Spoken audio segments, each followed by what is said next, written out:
नमस्कार, आप सभी का एक बार फिर से स्वागत है हमारे चैनल दुर्गा भक्ति मार्ग में। आप सभी को रविवार की हार्दिक शुभकामनाएं। एक नगर में एक बुढ़िया रहती थी। वह हर रविवार को सुबह उठकर स्नान करने के बाद पूरे घर को गाय के गोबर से लीपती थी। उसके बाद सूर्यदेव की पूजा करती थी। सूर्यदेव को भोग लगाकर स्वयं भोजन करती थी। लेकिन बुढ़िया आंगन लीपने के लिए पड़ोसन की गाय का गोबर लाती थी। सूर्यदेव की कृपा से उसके घर में किसी चीज की कमी नहीं थी।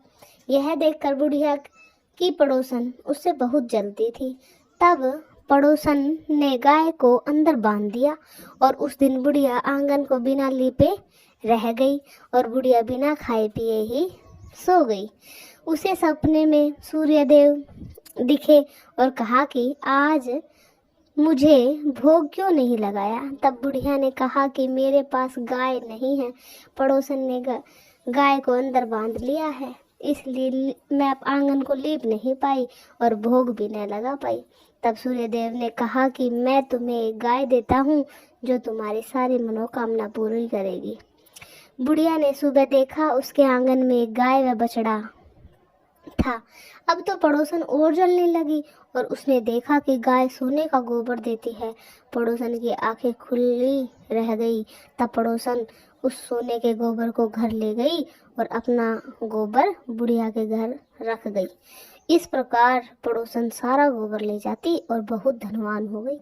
यह देखकर सूर्यदेव ने जोर से आंधी चला दी और बुढ़िया ने गाय को अंदर बांध दी। तब बुढ़िया ने देखा कि गाय का गोबर तो सोने का है। यह देखकर बुढ़िया रोज गाय को अंदर बांधने लगी। ये देखकर पड़ोसन ने यह बात राजा को बता दी। राजा ने गाय और बुढ़िया को दरबार में बुला लिया। उस दिन गाय ने सोने का नहीं बहुत बदबूदार गोबर किया और राजा का सारा महल बदबूदार हो गया। उसी रात राजा को सूर्यदेव ने दर्शन दिए और कहा कि वह गाय बुढ़िया की है। वह मेरा हर रविवार व्रत करती है और भोग भी लगाती है। तुम्हारी भलाई इसी में है। उस गाय को लौटा दो। और राजा ने गाय बुढ़िया को वापस कर दी और सारे नगर में ऐलान कर दिया कि सारे नगरवासी रविवार का व्रत और पूजा करें। हे सूर्यदेव, जैसी कृपा बुढ़िया मैया पे की वैसी सभी पर करे।